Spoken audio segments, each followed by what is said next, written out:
Assalamualaikum warahmatullahi wabarakatuh dan salam sejahtera. Selamat datang ke podcast TV PSS SK Bandar Penawar Inspirasi Sebenar. Saya Nur Fikriah Husna binti Mamai Samudin dari kelas 6 UM, hos anda pada hari ini. Pada hari yang indah ini, kami amat berbesar hati kerana menerima kunjungan tetamu istimewa yang sudi meluangkan masa untuk berkongsi pengalaman dan inspirasi bersama warga sekolah. Izinkan saya memperkenalkan tetamu kita pada hari ini, iaitu Yang Berusaha Encik Isha bin Abdul Hamid, Timbalan Pegawai Pendidikan Daerah PPD Kota Tinggi. Terima kasih Tuan kerana sudi bersama kami. Baiklah, untuk membuka tirai perbualan kita pada hari ini, marilah kita mengenali terlebih dahulu latar belakang dan peranan tetamu istimewa kita. Bolehkah Tuan kongsikan sedikit tentang tugasan dan tanggungjawab Tuan? Bismillahirrahmanirrahim. Terima kasih Fikriah selaku moderator pada pagi ini. Pertamanya saya berada di sektor pengurusan sekolah. Secara umumnya peranan lebih kepada pengoperasian sekolah. Contohnya seperti pendaftaran pelajar masuk dan keluar sekolah, pengurusan guru, pengurusan tingkatan 6, pengurusan prasekolah, itu semua di bidang sektor pengurusan sekolah lah. So itu peranan saya berada di PPD, di sektor pengurusan sekolah. Terima kasih atas perkongsian tersebut. Tugas yang dipikul sememangnya sangat penting dalam memastikan pendidikan terus berkembang dengan baik. Setiap kejayaan biasanya bermula dengan sebuah impian. Oleh itu, saya ingin membawa Tuan mengimbau zaman kanak-kanak. Bercakap tentang perjalanan hidup seseorang, saya percaya setiap kejayaan bermula dengan sebuah impian. Jadi, apakah cita-cita Tuan semasa kecil? Saya semasa kecil sebenarnya bercita-cita untuk menjadi seorang accountant. Tetapi disebabkan pada masa itu ada sedikit kekangan, jadi saya mengubah haluan untuk menjadi seorang guru. Dan saya percaya guru adalah seorang yang satu kerjaya yang bukan sahaja boleh menjadi seorang accountant, tetapi dia lebih holistik dan lebih merangkumi hampir semua kerjaya. Saya boleh rasa jadi pengawal keselamatan, saya boleh rasa menjadi doktor, saya boleh rasa menjadi polis. So hampir semua kerjaya sebenarnya merangkumi tugas seorang guru sebenarnya. Menarik sekali cita-cita tersebut. Saya yakin ramai murid mempunyai impian seperti itu juga. Sudah tentu setiap perjalanan mempunyai cabarannya yang tersendiri. Jadi, apakah cabaran terbesar yang pernah dihadapi oleh Tuan semasa belajar? Cabaran yang saya hadapi semasa belajar ialah sebenarnya bersaing dengan diri sendiri. Sebab dalam banyak perkara saya perlu cukup kuat untuk menghadapi cabaran semasa belajar tu. So termasuk juga menguruskan diri, sumber keuangan. Jadi cabaran-cabaran sebenarnya diri sendiri yang perlu saya hadapi. Faktor luaran tidak terlalu kuat, tetapi ialah kita sebagai pelajar biasa ada rasa malas, ada rasa kepenatan, ada rasa kadang-kadang kita tak sama seperti orang lain. So sebenarnya cabaran yang paling hebat ialah bagaimana kita melawan cabaran yang dihadapi oleh diri kita sendiri. Itu yang paling sukar saya rasa. Terima kasih atas perkongsian yang sangat jujur itu. Saya percaya cabaran tersebut banyak mengajar Tuan menjadi lebih kuat dan bersemangat. Selain belajar, pastinya ada kenangan manis semasa di bangku sekolah.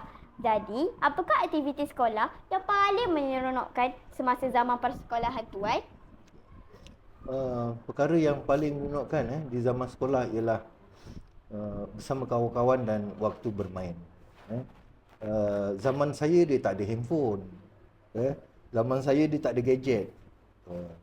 Jadi waktu kanak-kanak di sekolah dan juga bersama kawan-kawan, itu ialah waktu yang sangat menyeronokkan. Guru ialah orang yang sentiasa memberi nasihat. So kadang-kadang kita ada kekurangan kan, tak buat kerja rumah dan sebagainya. Tetapi sokongan kawan-kawan, gembira bersama kawan-kawan, makan di meja kantin, berborak, bergurau, itu satu yang sukar kita lupakan lah. Banyak perkara bila zaman tu tak ada gadget, kita sesama kita lah yang akan menggembirakan hati masing-masing. Seronok mendengar pengalaman tersebut. Saya pasti ramai murid juga mempunyai kenangan yang sama. Dalam perjalanan menuju kejayaan, selalunya ada seseorang yang menjadi sumber inspirasi. Jadi, siapakah individu yang paling memberi inspirasi kepada tuan? Okey, orang yang sentiasa memberi inspirasi pada saya ialah ayah saya, arwah ayah saya. Yang mana arwah ayah saya sangat menekankan kepada usaha yang bersungguh-sungguh dan membuat keputusan sendiri dalam kehidupan.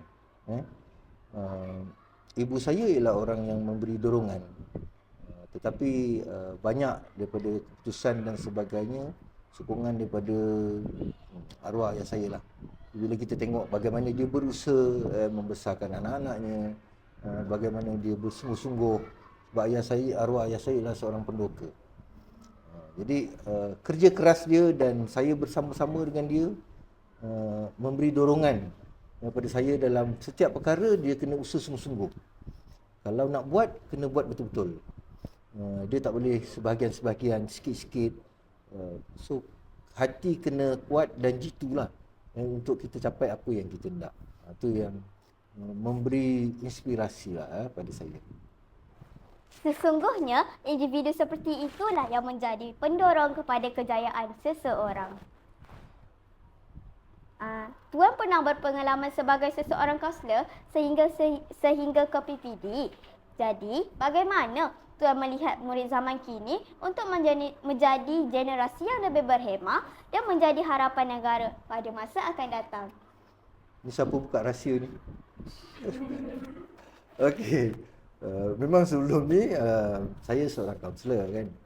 So kemudian saya berada di sektor pengurusan sekolah. Jadi kalau tanya pada pendapat saya, pelajar-pelajar pada masa sekarang ni, dia mereka ni diberikan cukup komponen yang perlu ada pada diri seorang murid. Perkembangan dirinya diatur daripada dia sekolah rendah sampai ke peringkat menengah. Jadi muridlah yang kena sesuai dan ikut corak dan komponen yang diberikan kepadanya.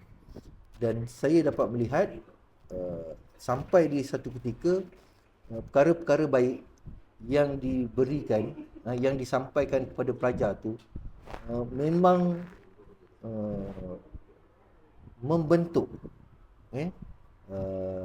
tingkah laku ataupun karakter yang kita inginkan. Tetapi dalam masa sama memang dalam pendidikan dia akan ada cabaran. Setiap pelajar ni akan hadapi cabaran-cabaran. Contohnya persekitaran dia, latar belakang keluarga, dan cabaran itu dia macam berlawan tau, dengan diri pelajar tu. Jadi sesuatu yang baik yang diberikan dalam pendidikan, utamanya dalam pembentukan karakter pelajar, sekiranya disambut oleh ibu bapa, dia akan membentuk pelajar yang kita namakan insan sejahtera tadi. Dan akhirnya dari segi pemikiran, dari segi mentalnya, dari segi emosinya, dari segi tingkah lakunya, dia akan berkembang sebagaimana yang kita telah sediakan mengikut potensi dan bakat masing-masing. Tu saya nampak pelajar di zaman ini dia boleh berkembang dari segi bakat, potensi diri, keupayaan diri dia dengan sangat baik. Sekiranya dia ada kemahuan daripada diri pelajar itu sendiri. Menarik sekali pandangan Tuan. Saya yakin murid-murid yang mengamalkan nilai-nilai positif dalam kehidupan seharian akan lebih bersedia untuk menjadi pemimpin dan harapan negara pada masa hadapan. Alhamdulillah, kita telah ke penghujung podcast TVP SSSK Bandar Penawar Inspirasi Sebenar. Terima kasih kepada Tuan atas perkongsian yang sangat bermakna, penuh inspirasi dan memberikan motivasi kepada kami semua. Semoga segala nasihat dan pengalaman yang dikongsikan dapat menjadi panduan kepada murid-murid untuk terus berusaha mencapai kejayaan pada masa hadapan. Kami mengucapkan terima kasih kepada semua yang menonton. Jumpa lagi dalam podcast TV PSSSK Bandar Penawar Inspirasi Sebenar. Assalamualaikum warahmatullahi wabarakatuh. Salam inspirasi sebenar, sebenar unggul.